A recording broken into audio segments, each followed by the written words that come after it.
میرے دل میں ہے یاد محمد، میرے دل میں ہے یاد محمد، میرے ہونٹوں پہ ذکر مدینہ، تاجدار حرم کے کرم سے آ گیا زندگی کا کرینہ، میرے دل میں ہے یاد محمد۔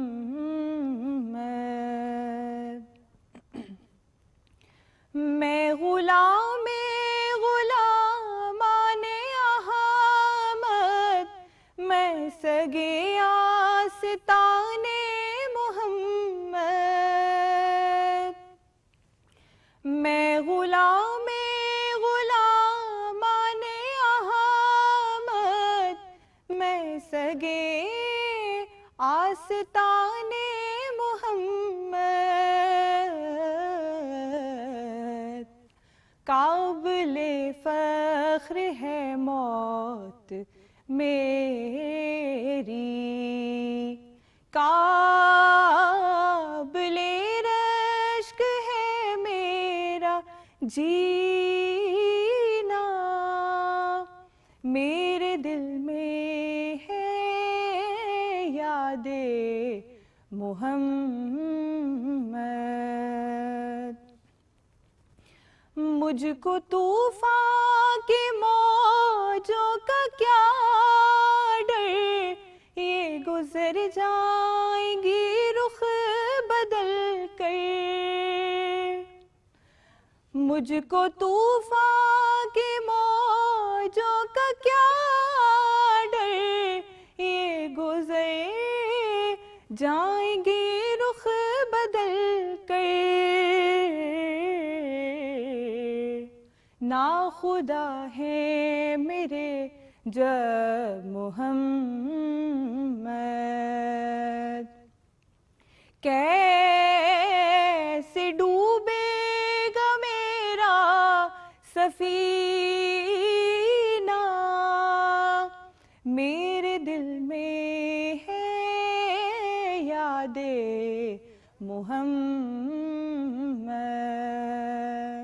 آج آپ کا ٹاپ کا بندہ شاویر آپ کو ٹاپ کا ویو دکھانے والا ہے۔ پر ٹاپ کا پلان فلاپ ہو چکا ہے، ٹکٹس خط چکی ہیں۔ اب ڈیو ہے تو شروع ہے۔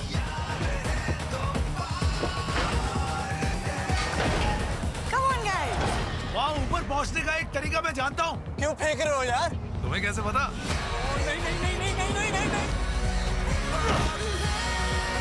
یہ کامنٹ، یہ ویو اور یہ Mountain Dew. Zong My5 bundle subscribe کریں، get 200 GB ڈیٹا اور لاتعداد کالز اور SMS پورے 5 لوگوں کے لیے صرف 5,000 روپے میں۔ تو ابھی Zong My5 bundle لگائیں اور خرچہ بچائیں۔ Zong 4G, let's get digital۔ نرگس بیگم، نرگس کے بعد بیگم لگانے کا حق تم 25 سال پہلے ہی کھو چکے ہو۔ میری ویڈیو وائرل ہوئی ہے اور اس کے اوپر 5 لاکھ ویوز اور 2000 لائکس بھی آ گئے۔ بیٹا اس میں تو پھر زوردار لائک میرا دینا بھی بند کرو۔ پہلے اچھی طرح چیک کیجیے گا، پھر کارروائی کیجیے گا۔ اب لگیں گے تالے تمہارے ریسٹورنٹ پہ۔ آنکھیں بھی کھلی ہیں، منہ بھی کھلا، کہیں گزر تو نہیں ہے؟ تو کیا کر رہا ہے ادھر؟ سوچ رہا ہوں، چل باہر جا کے سوچ۔ میرا دماغ یہیں چل رہا ہے۔ یہاں میرا ڈنڈا بھی چلتا ہے۔ ایک دفعہ مجھے وہ بندہ مل گیا نا، اس کی گچی بروڑ دوں گا میں۔ ہستی اپنی احباب کسی ہے، یہ نمائش سراب کسی ہے۔ میرا پیار ٹکرایا تھا نا، اب میرا انتقام دیکھ۔ وہ میرا کاروبار ہے، تم میرا پیار ہو۔ کاروبار اور پیار کو الگ الگ رکھنا چاہیے۔ گن کس کو دکھاتے ہیں؟ ایسی کی تیسی کی۔ پیار کا تڑکا۔